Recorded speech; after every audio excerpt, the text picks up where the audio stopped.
The morning sun rose over Harvest Station like it had for the past 20 years. Deho stood on the observation deck of the main colony building, watching the fields stretch out toward the horizon. The crops were golden and ready for harvest. Everything his people had built here on New Jeju was finally paying off. His daughter Hannah was already in the fields, checking the irrigation systems. She always woke up before everyone else. Deho smiled, watching her work. She believed in this place more than anyone. She believed that humans and aliens could work together, that the Galactic Council was fair and just.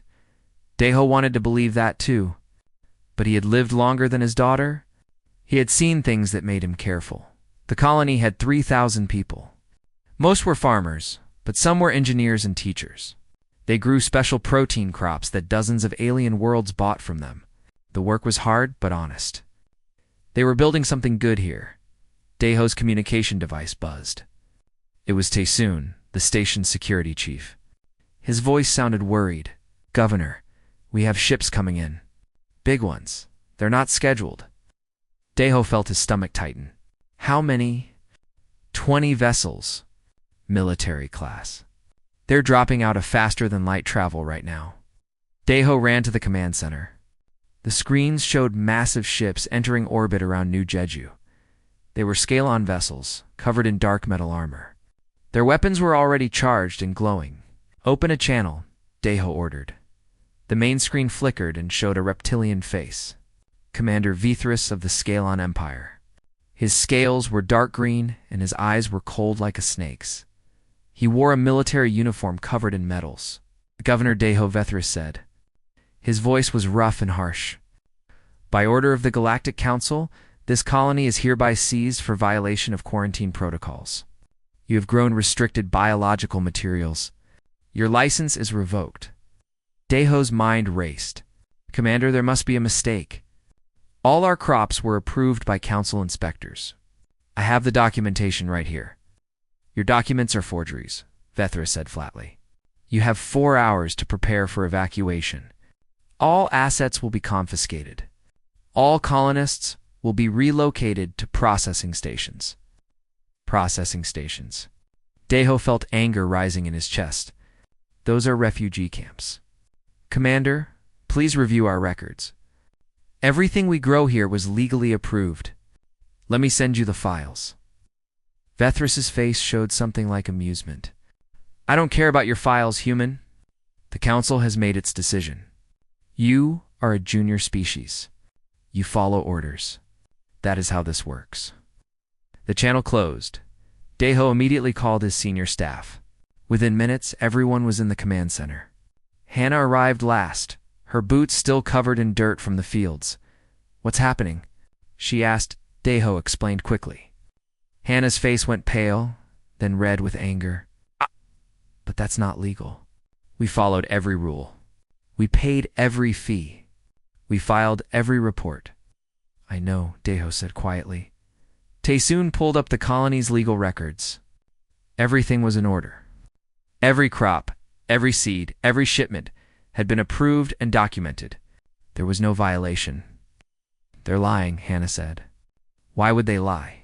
Nobody answered. But Deho knew why. Harvest Station was profitable. Very profitable. Someone on the council wanted this colony for themselves. Someone with enough power to bend the rules. Outside, the Scale-on ships began landing. Huge transport vessels touched down near the colony's main buildings. Armored soldiers marched out, their weapons ready. Deho gathered all the colonists in the central square. 3,000 people stood together, scared and confused. Children held their parents' hands. Old farmers who had worked this land for decades looked lost. "Stay calm," Deho told them through the public address system. "Stay together. Do not fight them. I will fix this." But even as he said it, he wasn't sure how. Commander Vethras arrived with his personal guard. He walked through the square like he owned it. The colonists parted before him, afraid of the armed soldiers. "Governor Deho," Vithras called out. "Begin the evacuation. Now." Anna stepped forward before her father could stop her. She held a data tablet in her hands. "Commander, please look at this. These are our approved crop licenses. Every single one is verified by Council biotechnology inspectors. There's no violation here. Someone has made a terrible mistake. Vethris looked at her like she was an insect. And who are you? I'm the chief agricultural engineer. I personally filed all these reports. I worked directly with council inspectors. They approved everything. Your paperwork means nothing, Vethris said. But it's the law. Hannah's voice rose. You can't just ignore the law. The square went very quiet. Everyone was watching. Vethris stepped closer to Hannah. His hand moved to his belt and pulled out a powered gauntlet. The metal glove crackled with energy. Junior species don't lecture me about the law, he said softly. Then he struck her across the face. The sound echoed across the square. Hannah flew backward and hit the ground hard. Blood streamed from her broken nose and split lip. The data tablet shattered on the concrete. For a moment, nobody moved. Nobody breathed. Deho ran to his daughter. He knelt beside her, helping her sit up. Blood covered her face and his hands. She was conscious but dazed. The colonists stood in shock. Some of the younger men moved forward, angry, but Taesoon and the other security officers held them back. Fighting now would only get people killed. Deho looked up at Vethris. His face was calm, but his eyes burned with cold fury. You will regret this, he said quietly. Vethris laughed. It was an ugly sound. Regret? From humans? You're farmers, not warriors. You're nothing. You've always been nothing. The council keeps you around because you're useful, but don't ever forget your place. He turned to his soldiers. Begin confiscation. Take everything. Equipment, supplies, seeds, data, everything. The soldiers spread out through the colony. They started loading equipment onto their transports. Computers, farming machines, generators, even personal belongings. They took it all. Ho helped Hannah to her feet. She was crying now, but not from pain. From rage and helplessness? Dad, she whispered. Why? Why would they do this? Because they can, Deho said. Because they think we're weak. He pulled out a small communication device from his pocket. It was special, hardened against detection. He activated it and typed a short message with bloody fingers. The message went out on a quantum relay channel directly to Earth. Bypassing all council monitoring? The message was simple. They drew first blood. 3 words that would change everything.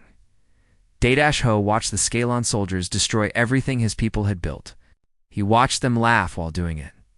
He held his injured daughter and felt her blood on his hands. And he smiled, because Vethris had made a mistake. A terrible mistake. He thought humans were weak. He thought they were just farmers who would accept this injustice. He was wrong. The Scalon Empire, the Galactic Council. All the ancient powerful species out there among the stars were about to learn something important. Something they should have remembered from studying human history. Humans don't forget. And humans never stop fighting for what's right. The message had been sent. Now they would just have to wait. The day the Galactic Council spilled human blood was the day they started a war they couldn't understand. 3 weeks passed since Harvest Station fell. The colonists were scattered across different refugee stations throughout Council space. Deho and Hannah were sent to a processing center on the edge of known space. The conditions were poor. Cold metal rooms, bad food, no privacy. Hannah's face had healed, but the scars remained. Not just on her skin, but deeper. She barely spoke anymore. She just stared at the walls with empty eyes.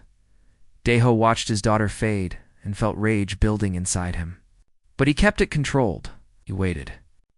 Because he knew something was happening back on Earth, something the Council didn't expect. On the Council, homeworld of Concordia, Ambassador Taemin was preparing for the most important meeting of his life. He was 58 years old and had spent 30 years as a diplomat. He knew how to be patient. He knew how to smile and bow and negotiate. Not today. Today he would show them who humans really were. The council chamber was enormous. It could hold representatives from 10,000 species. The ceiling stretched up so high, it disappeared in artificial clouds. Every seat represented a different world, a different civilization. Taman walked to the speaker's platform. His footsteps echoed in the massive space. Thousands of eyes watched him. Some were actual eyes. Others were sensor clusters or psychic observation points. Every species had their own way of seeing. At the center of the chamber sat the eldest. Tholas was a crystalline being, ancient and powerful. His kind had been part of the council for 50,000 years. He was taller than 3 humans standing on each other's shoulders. His body glowed with soft blue light. Ambassador Taman Tholas's voice came through neural implants that every council member wore. It sounded like music and grinding stones at the same time. You have requested emergency session. Speak. Taman activated his presentation. Holographic displays filled the air above him. Images of Harvest Station before the attack. Happy colonists working in the fields. Children playing in the streets. Then images from after. Soldiers destroying equipment. Colonists being dragged onto transport ships. And finally, clear video footage of Commander Vithras striking Hannah across the face. The chamber went quiet. I could hear the air recycling systems humming. 3 weeks ago, Taman said, his voice calm and clear, a Scalon military force attacked our colony without warning. They claimed we violated quarantine protocols. This was a lie. Here are our complete records, verified by your own inspectors. More holographic displays appeared, thousands of documents, all properly filed and approved. The evidence was overwhelming. Commander Vithras then assaulted an unarmed civilian. My colleague Hannah suffered a broken nose, fractured cheekbone, and severe concussion. This attack was unprovoked and illegal under council law. A Scalon representative stood up. His name was Krythos, a senator from their homeworld. He was old even for his species, his scales dulled by age. The human exaggerates, Krythos said. There was a minor altercation. The female was not seriously injured. Our commander acted within standard enforcement parameters. Taman turned to face him. She was bleeding. On the ground, unconscious. You call this minor? She was interfering with official council business. She was showing legal documents. Documents we have determined were false, Krythos said smoothly. This matter has been investigated and closed. The Scalon Empire was within its rights. Tholas made a sound like wind chimes. Ambassador Taman, the council, has reviewed this incident. We find it regrettable, but not actionable. Frontier disputes are common. You must understand your species is young. You lack the context of millennia. Sometimes junior species must accept that elder civilizations know better. Taman stood very still. Round the chamber, other representatives nodded. Some of them were junior species like humans. They looked uncomfortable but said nothing. They were afraid. Not actionable, Taman repeated slowly. You attack our colony on false charges. You steal everything we built. You assault our people. And you say this is not actionable. It is unfortunate, Tholas said. But the alternative is chaos. If every junior species could challenge council decisions, there would be no order, no structure. You must see reason. Taman looked around the chamber. At the thousands of species represented here, at the beautiful architecture and advanced technology, at the symbols of peace and cooperation that decorated every surface, it was all a lie. The council wasn't about cooperation, it was about control. The old species made the rules, and everyone else had to obey or suffer. I see very clearly, Taman said. He reached up and unfastened his ambassador's sash. It was made of blue silk, with Earth's symbol embroidered in silver thread. He had worn it proudly for 3 decades. He dropped it on the marble floor. The chamber erupted, thousands of voices speaking in hundreds of languages. The neural translation implants couldn't keep up with the chaos. What is the meaning of this? Tholas demanded. The blue glow of his crystalline body brightened with anger. It means humanity no longer recognizes council authority over our affairs, Taman said. It means we are done being your junior partners. It means you had one chance to do the right thing, and you chose politics over justice. You cannot simply leave the council, another representative shouted. No species has ever until now, Taman interrupted. We're leaving, and we're taking everyone else who's sick of your lies with us. He gestured to the chamber. Slowly. Other representatives stood up. A Virillian delegate removed her ceremonial mask. A Toke representative deactivated his translation matrix. An Aurelian, her golden feathers bright under the lights, bowed once and turned away. 12 junior species representatives walked toward the exit, following Taman. Krithos laughed. It was a harsh reptilian sound. You're making a mistake, human. You need the council. Your technology is primitive. Your military is weak. Your farmers and traders. What do you think you can do alone? Taman stopped walking. He turned back one last time. You want to know what humans can do? You really want to know? Please, enlighten us, Krithos said mockingly. Taman smiled. It was not a friendly smile. For 50 years, we've been part of the council. Quiet, helpful. We grew your food and fixed your machines and never caused trouble. You thought we were harmless? You thought we were grateful to be included in your great civilization? He walked back toward the center of the chamber. His footsteps echoed. But you never asked what we were doing when you weren't watching. You never wondered why a species that went from wooden ships to space travel in 500 years would suddenly stop advancing. You assumed we had hit our limit. The chamber was quieter now. People were listening. We didn't stop, Taman said. We prepared. Because humans have a saying, hope for the best, prepare for the worst. We hoped the council would be fair and just. We prepared for the day you would show us what you really are. Threats, Thola said. You threaten the council? No threats, facts. You attacked us. You hurt us. You ignored our pain and called it policy. You did this because you thought we were weak. Taman's voice grew harder. You wanted to see what humans can do? You're about to find out. Humanity tried peace. We tried diplomacy. We tried justice. You rejected all of it. So now we try something else. And what is that? Krithos demanded. War. The word hung in the air like a bomb. Tholis made a sound like breaking crystal. You would go to war? Against the entire council? You're insane. Your ships are inferior. Your weapons are primitive. You have no psionic abilities, no gravity manipulation, no quantum shields. What do you have that could possibly threaten us? Taman walked to the exit. The other junior species representatives followed him. You'll find out soon enough, he said. Wow. We gave you 50 years of peace. We helped you, fixed your problems. And the first time we needed help, you spat in our faces. He paused at the massive doors. There's another human saying you should learn. Don't start fights you can't finish. You started this. We'll finish it. The doors closed behind them. In the chamber, chaos erupted again. Some representatives demanded action. Others called for negotiation.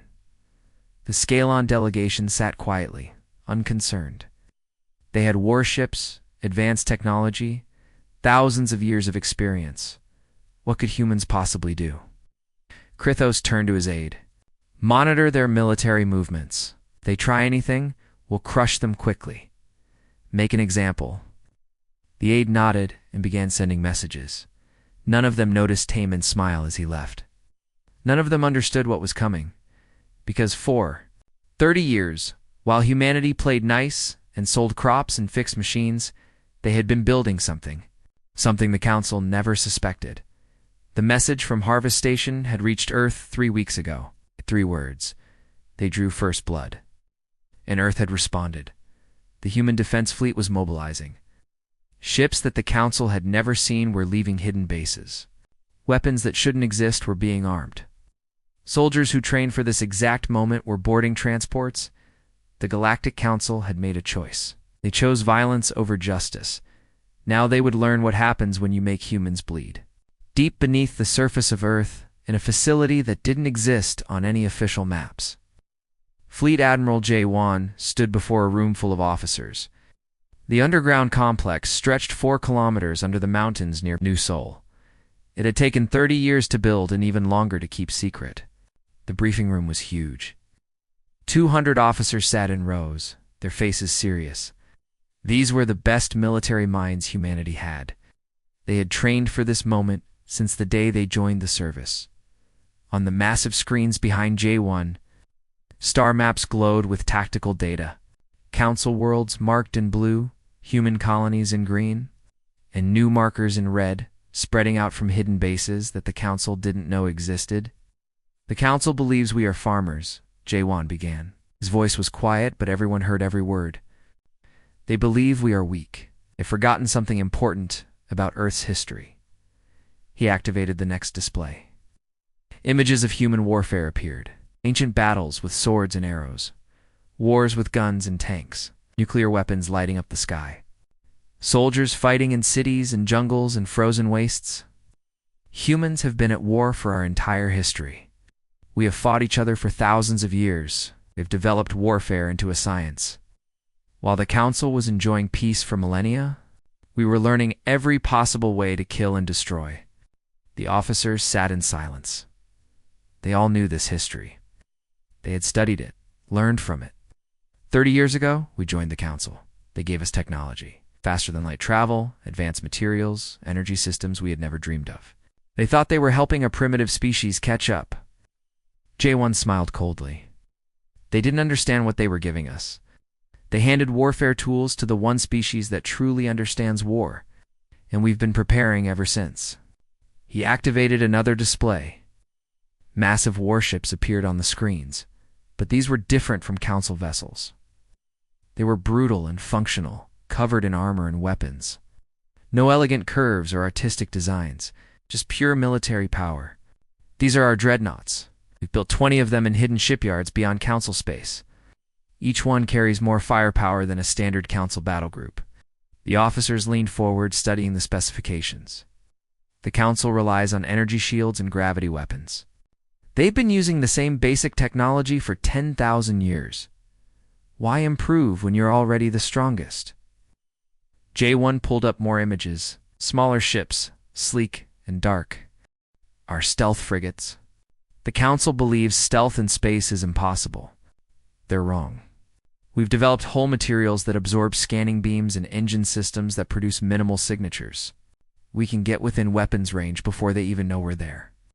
More images flashed across the screens.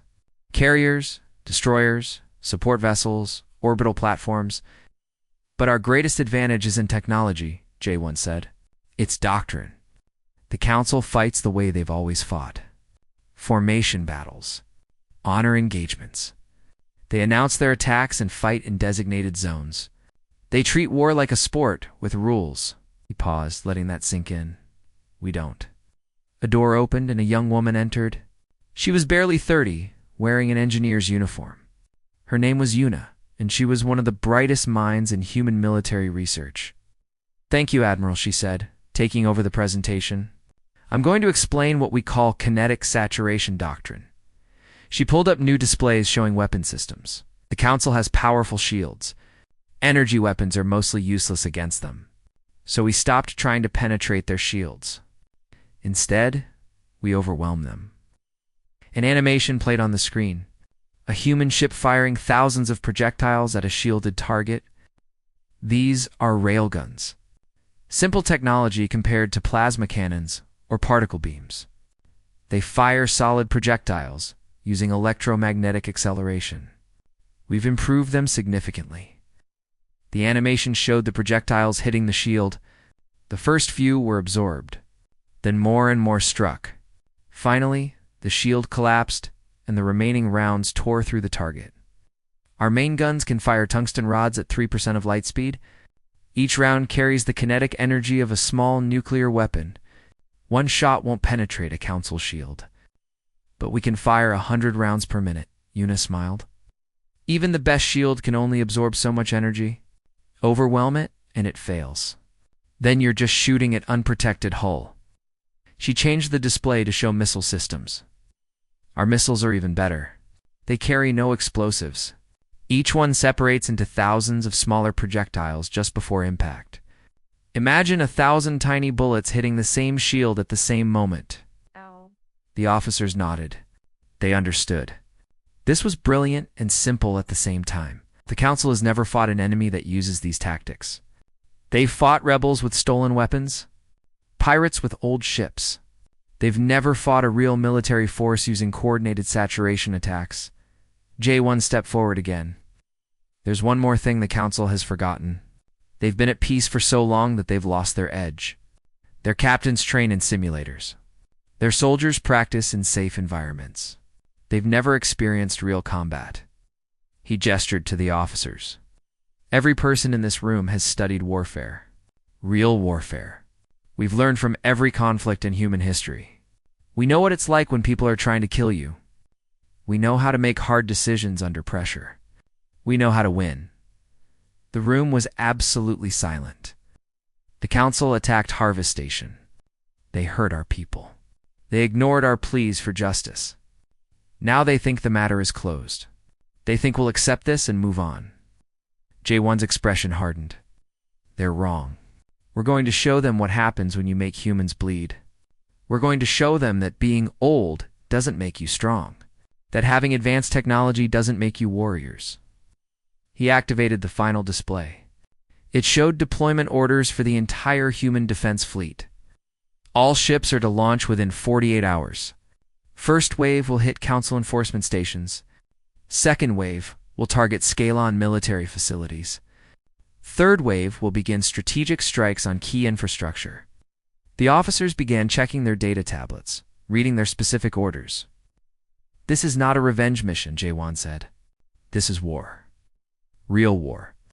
We will fight with honor, but without mercy. We will show restraint, but not weakness. Our goal is not genocide or conquest. Our goal is to make the Council understand that humans are not junior partners to be abused. He paused, looking at each officer. They wanted to see what we can do. Let's show them. The meeting ended. Officers filed out, heading to their ships and units. Within hours, the human defense fleet began moving. Ships that had been hidden for decades left secret bases. Soldiers who had trained in the shadows prepared for their first real battles. In his office, J1 looked at a photo on his desk. It showed Harvest Station before the attack. Happy colonists in the golden fields. Hannah smiling at the camera, proud of what they had built. He picked up his communication device and sent a message to all fleet commanders. They drew first blood. Make them regret it. Across the Council space, monitoring stations began detecting anomalous readings. Ships appearing where nothing should be. Energy signatures that didn't match any known vessel types. Movement patterns that suggested coordinated military action. On Concordia, alarms started going off. Council military analysts stared at their screens in confusion. Where had all these human ships come from? The intelligence reports said humans only had a small defense fleet. Outdated ships. No real military capability. The reports were wrong. Tholis received the news with something like concern. The crystalline being had lived for thousands of years. He had seen conflicts before, but something about this felt different. Should we be worried? His aide asked. Tholis considered. Humans were angry, yes, but they were still just humans. Young, primitive, emotional. They couldn't possibly threaten the Council. Monitor the situation, he said. If they attack any Council assets, respond with overwhelming force. Teach them a lesson about challenging their betters. The aide left to relay the orders. Tholis returned to his work, already dismissing the human threat from his mind.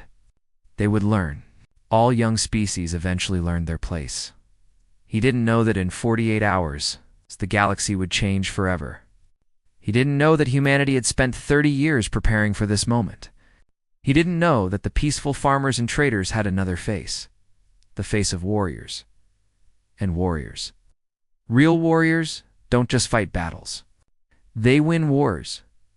Commander Sung-ho sat in the captain's chair of the destroyer, Righteous Fury. He was young for a ship commander, only 35, but he had trained for this mission his entire career.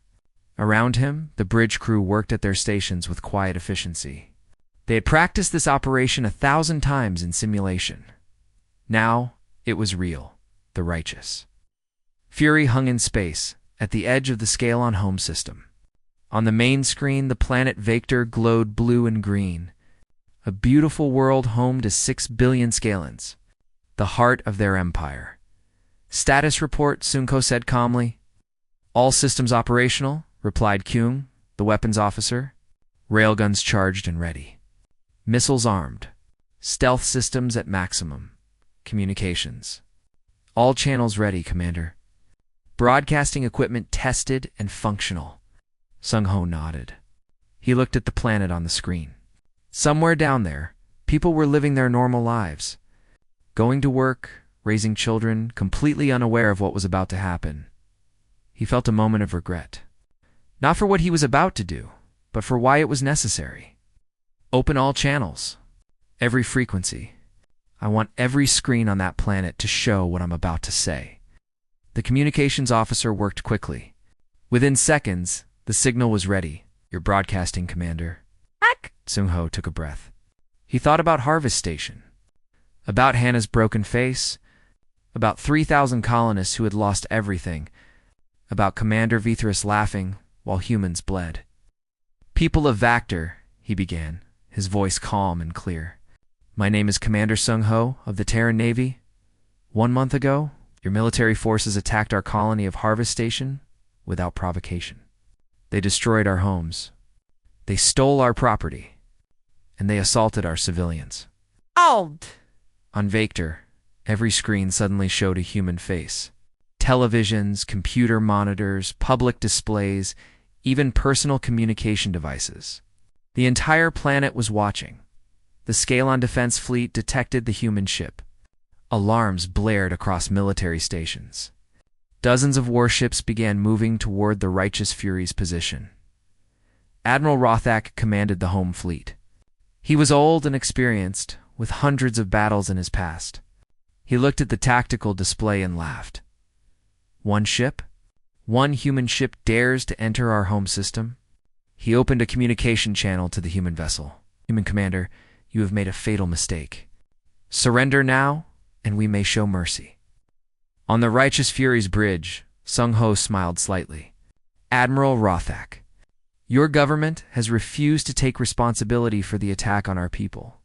You ignored our requests for justice. You dismissed our pain as unimportant. Your pain is unimportant, Rothak replied. You are a junior species. Accept your place. We did accept our place, Sunjo said. As equals, you rejected that. So now we're implementing sanctions. Rothak's laughter was harsh. Sanctions. You have one ship against my entire fleet. What can you possibly do? Watch. The Scalon Defense Fleet was closing in. 30 warships, each one larger than the Righteous Fury. They armed their plasma cannons and gravity weapons. This is your only warning, Sung-Ho broadcast to the planet. Evacuate the orbital shipyards. You have 30 minutes. On Vactor, the planetary government scrambled to respond. What was this human talking about? Evacuate the shipyards. That would take hours, not minutes. Rothak sneered. You're bluffing, human. Even if you destroy our shipyards, you'll die doing it. My fleet will tear you apart. Probably, Sung-Ho agreed. But I won't be shooting at your fleet. He turned to Kyung. Target the moon. Firing solution Delta 7. Kyung's hands moved across the weapons console. Target locked, Commander. The Scalon fleet was still closing. They were 3 minutes from firing range. Fire, Sung-Ho ordered. The Righteous Fury rotated slightly. Its main railguns, hidden until now, extended from the hull. They were massive weapons, each one as long as the ship itself. Then they fired. The sound inside the ship was incredible. Even through the dampening systems, the crew felt the vibration in their bones. The ship shook as tungsten rods the size of buses, launched at 3% of light speed, but the guns weren't aimed at the Scalon fleet. They were aimed at Vactor's moon. The moon was called Takrish. It was smaller than Earth's moon, but still massive. Billions of tons of rock orbiting the planet. The Scalons had built mining colonies on it decades ago. The railgun rounds struck Takrish at a precisely calculated point. The moon had been surveyed carefully by human intelligence. They knew exactly where to hit. Takrish was not geologically stable. Tidal forces from Vactor had been stressing it for millions of years. Cracks ran deep through its structure. It was held together by gravity and luck. The kinetic energy of the railgun rounds didn't just create craters. It shattered the moon's internal structure. For a few seconds, nothing seemed to happen. Then, slowly, Tikresh began to break apart. On Vector, billions of people watched in horror as their moon cracked like an egg. Huge pieces separated from the main body. Smaller fragments spun off into space. "What have you done?" Rothak whispered. Sung-Ho kept his voice calm. Tikresh will fully fragment over the next 72 hours. The debris will enter Vector's atmosphere. Most of it will burn up, but some larger pieces will reach the surface. He pulled up calculations and transmitted them to the planet. "We've sent you the impact zones. Mostly coastal regions. You have 3 days to evacuate approximately 200 million people. I suggest you start now." The Scalon fleet had stopped advancing. The captains were staring at their screens in disbelief. "We're monsters," Rothak said quietly. Oh. Sunjo replied. "We're angry.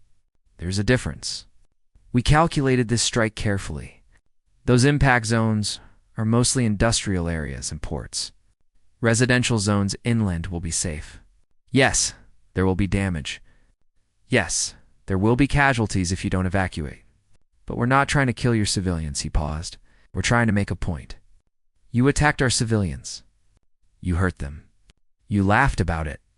Now you know what it feels like. Council will destroy you for this," Rothak said. "But first I have one more target. Your orbital shipyards. The workers there have 29 minutes to evacuate." On Vector, alarms were sounding everywhere. Emergency broadcasts told people to leave coastal cities. Spaceports were overwhelmed with people trying to flee. It was chaos. At the orbital shipyards, workers scrambled for escape pods. The facilities were massive, employing tens of thousands of Scalons. They built the warships that enforced council law across the galaxy. 20-9 minutes passed. Most of the workers evacuated. Some stayed behind, refusing to believe the human would actually attack. They were wrong. "Launching missiles," Kyung reported. The Righteous Fury released its entire missile loadout. Dozens of weapons streaked toward the shipyards. As they approached, each missile separated into thousands of smaller projectiles. The shipyards had shields. They were designed to protect against debris, not military weapons. The saturation attack overwhelmed them instantly. Thousands of kinetic rounds tore through the structures. Explosions bloomed in space. Massive construction platforms twisted and broke apart. Dry docks collapsed. Assembly facilities shattered. Within minutes, the orbital shipyards were reduced to debris. The Scalon fleet watched helplessly. By the time they could react, it was over. Sung-Ho broadcast one final message to Vector. "Your government attacked our colony. Your commander struck an unarmed woman. Your senator dismissed our pain as unimportant. You thought we were weak? You thought we were just farmers who would accept injustice?" Paused, letting his words sink in. "You were wrong. This is what happens when you make humans bleed. This is what happens when you mistake peace for weakness. We don't want war. We tried peace. We tried diplomacy. You chose violence. The Righteous Fury's faster-than-light drive activated. Tell the Council that humanity remembers. Tell them that every attack on our people will be answered. Tell them that we're done being their junior partners." The ship vanished. Jumping to light speed before the Scalon fleet could fire a shot, Rothak sat in his command chair. Staring at the tactical display, one human ship had entered their home system, destroyed their shipyards, and cracked their moon. One ship. If one ship could do this, what could their entire fleet do? On Concordia, the Council received news of the attack within hours. The chamber erupted in chaos. How had this happened? How had humans developed such weapons? Where had their ships come from? Tholas called an emergency meeting. Every council member was ordered to attend. "This is an act of war," Krethos declared. "The humans must be punished. We must assemble a fleet and crush them before they attack again." Some agreed. Others urged caution. The junior species representatives who had left with Taman were nowhere to be found. Tholas made a decision. Assemble the coalition fleet. Every member species will contribute ships. We will show humanity that they cannot challenge the Council. Within days, the largest military fleet in galactic history began forming. Thousands of ships from hundreds of worlds. It was an overwhelming force. Surely no power could stand against it. But deep in space, on hidden bases and secret shipyards, humans were preparing too. They had started this war with one destroyer making a statement. Now, it would show the Council what real warfare looked like. The galaxy watched and wondered. How long could humanity last against the combined might of the Council? They were about to find out. 3 months had passed since the righteous fury struck Vector. 3 months of war that changed everything. The coalition fleet had been magnificent. 3,000 warships from 200 Council species, the largest military force ever assembled. They had launched with confidence, expecting to crush humanity within weeks. They were wrong. Admiral J1 stood in the command center deep beneath New Sol, watching tactical displays. The maps told a story the Council hadn't expected. Red markers showed destroyed coalition vessels. Blue markers showed Council worlds now blockaded by human forces. Green markers showed successful human operations. The coalition fleet had learned hard lessons. Human ships didn't fight the way Council vessels fought. They didn't form up in neat formations and exchange fire at predictable ranges. They attacked from ambush. They planted mines that waited months before activating. They launched missiles from across entire star systems. When the coalition tried to attack human bases, they found nothing. The bases moved. Nomadic shipyards that jumped to new locations every few weeks, supply depots hidden in asteroid fields, repair facilities disguised as mining operations. The coalition lost 30% of their fleet in 3 months. They destroyed exactly 0 human shipyards and only managed to damage a handful of human vessels. J1 allowed himself a small smile. The plan was working now. Came the hard part. Winning the war was one thing. Winning the peace was another. On Concordia, the Council chamber was very different from 3 months ago. The beautiful architecture seemed darker somehow. The ancient symbols of peace looked like lies. Many seats were empty. Species that had followed humanity's example and left the Council, Thola stood at the center, his crystalline body dim and cracked. The war had aged him. Or maybe he had always been this old, and just hadn't shown it before. They must be stopped, Krythos said. But his voice was weaker now. The Scalon Empire had suffered more than any other Council member. Their homeworld was still recovering from the moon debris. Their shipyards were gone. Their fleet was shattered. How? Another representative asked. They fight like nothing we've ever seen. Our ships are superior, but they won't engage us directly. They strike and vanish. They attack our supply lines. They sabotage our infrastructure. We need to negotiate, said a Virillian delegate. Her people had lost 2 entire battle groups to human minds. Negotiate, Krythos hissed. They attacked us. No, Thola said quietly. We attacked them first. We seem to have forgotten that. The chamber fell silent. A message arrived. It was from Ambassador Taman. He was requesting to address the Council. Under normal circumstances, a former ambassador from a hostile power would never be allowed to speak. But these were not normal circumstances. Let him in, Thola said. The massive doors opened. Taman walked in, but he wasn't alone. 12 representatives from junior species followed him. And behind them came Deho and Hannah. Hannah's face had healed, though scars remained. She walked with confidence now. She had lost her idealism, but found something stronger, determination. The delegation reached the center of the chamber. Taman looked around at the assembled council. Members of the Galactic Council, he began. We're here to discuss terms. Terms. Krythos stood up. You attack us, and then demand terms? No, Deho said, his voice carrying across the chamber. You attacked us. We responded. There's a difference. He activated a holographic display. Images appeared in the air. Harvest Station before the attack. Happy colonists. Then images of Scalon soldiers destroying their homes. The video of Vithra striking Hannah played for everyone to see. "This is how it started," Deho said. "Your forces attacked without provocation. They hurt my daughter. They took everything we built. And when we asked for justice, you laughed at us." More images appeared. Other colonies attacked. Other humans beaten. Other appeals for justice ignored. Dozens of incidents over the years, all dismissed as minor. All considered unimportant. "You treated us like children," Hannah spoke for the first time. Her voice was clear and strong. "You said we were junior species. You said we needed to accept our place. You said older meant wiser." She looked directly at Tholas. "But you forgot something. Being old doesn't make you right. Having advanced technology doesn't make you just.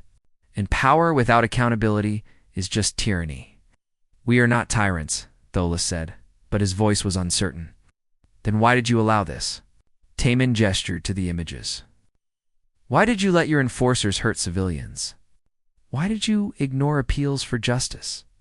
Why did you protect the strong and ignore the weak?" No one answered. A door opened and Yuna entered. She carried a data device. Behind her came several technicians pushing equipment.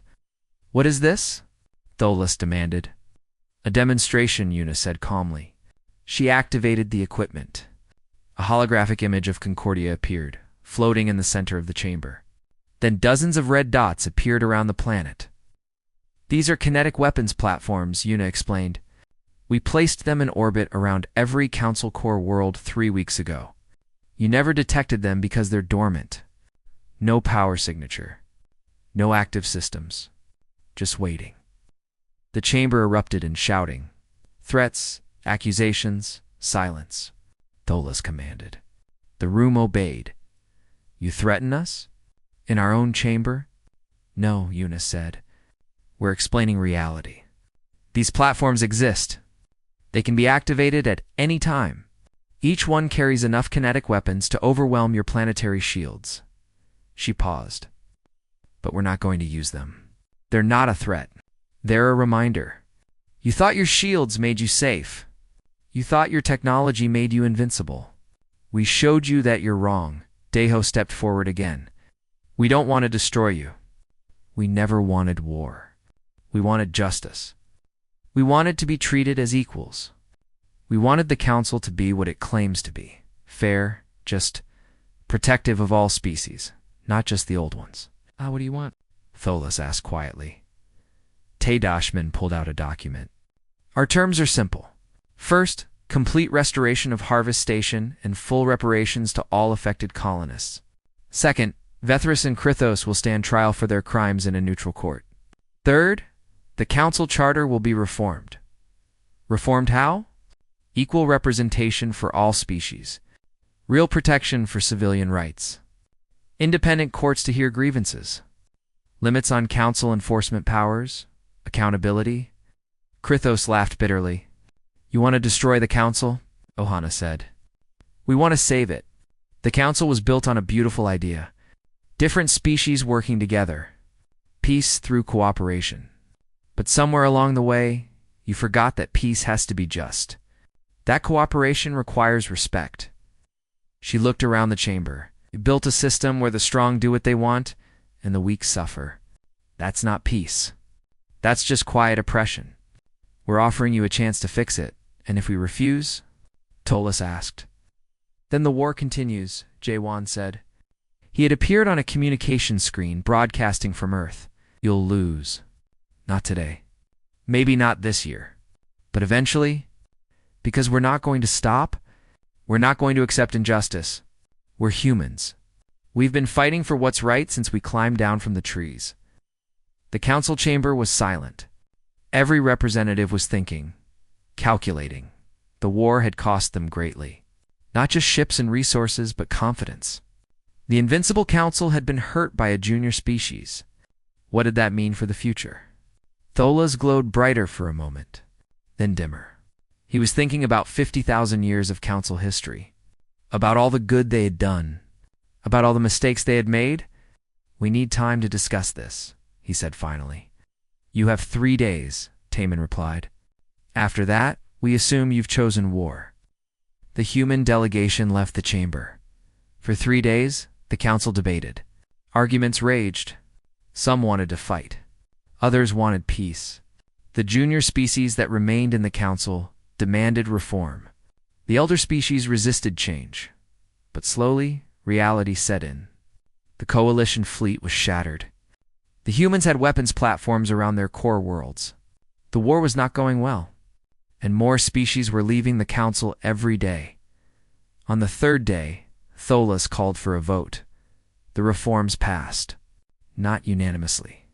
Not easily, but they passed. 6 months later, Deho stood in the rebuilt harvest station. The fields were green again. New buildings rose where the old ones had been destroyed. 3,000 colonists had returned and more were coming. Hannah was in the fields, teaching young colonists about the crops. She smiled more now. The anger had faded, replaced by something better. Hope Tay-Min arrived from Concordia. He wore his ambassador's sash again, but now it had new symbols. Representing the Independent Worlds Alliance. Representing reform. Representing change. The first trials started today, he told Deho. Vethris and Krithos are being charged. Will they be convicted? Probably. The evidence is overwhelming. Deho nodded. Justice. Finally. The council's different now, Taman continued. The reforms are real.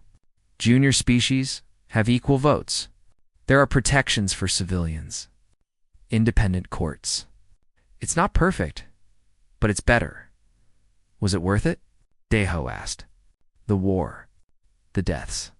Everything we did? Taman thought about that. I don't know. But I know that doing nothing would have been worse. Sometimes peace requires strength. Sometimes justice requires fighting for it. They stood together watching the sunset. Below them, humans and aliens worked side by side, planting crops for the next harvest. Yuna had returned to Earth to continue developing new technologies, but she sent regular reports. The kinetic platforms around Council worlds were being dismantled. Slowly, a gesture of good faith. J1 remained in command of the defense fleet, but now they trained with Council forces instead of against them. Sharing knowledge, learning from each other. Building something new, the galaxy was different now. The old order had been broken. The Council was no longer an absolute authority. Power was more balanced. Justice was more accessible. It wasn't perfect, but it was better. Hannah came up from the fields, her hands dirty from the soil. She hugged her father. The new crops are growing well, she said. Better than before, actually. The Virillians shared some techniques with us. Cooperation, Deho said, smiling. Real cooperation, Hannah agreed. Not the kind where one side gives orders and the other obeys. Actual partners. That night, as the stars came out over Harvest Station, Deho thought about everything that had happened. About the day the Galactic Council spilled human blood. About the war that followed. About the peace they had built. They had been farmers once. Peaceful colonists who just wanted to grow crops and build communities. The Council had attacked them thinking they were weak. They learned that humans are never weak. Humans remember. Humans fight for what's right. And humans never stop trying to build something better. The Council spilled human blood and learned. A lesson that would echo across the galaxy for generations. Don't mistake peace for weakness. Don't mistake kindness for submission. And never, ever underestimate what humans will do when you hurt the people they love. The galaxy was at peace again. But it was a different peace now. A just peace. A peace where all species, young and old, stood as equals. A peace built not on force, but on respect. And it all started the day the Galactic Council spilled human blood and discovered what humanity really meant. The end of one story. The beginning of something better.